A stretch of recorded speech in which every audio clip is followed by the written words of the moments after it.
এই যে দেখুন, আমি ছোট ছোট মুরগি পুষে কত বড় করেছি দেখুন।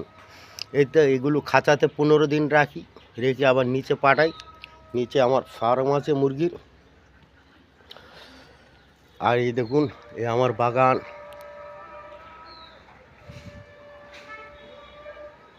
এই যে আমার আম গাছ, কি সুন্দর আমের বইল এসছে দেখুন, অপূর্ব আমের বইল দেখুন।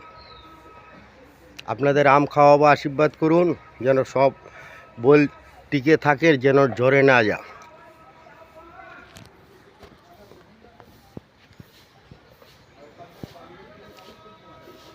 এই যে আম গাছ, এই লিচু গাছও বইল এসছে দেখুন।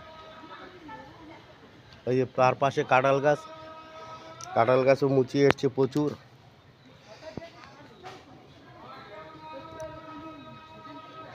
দেখুন।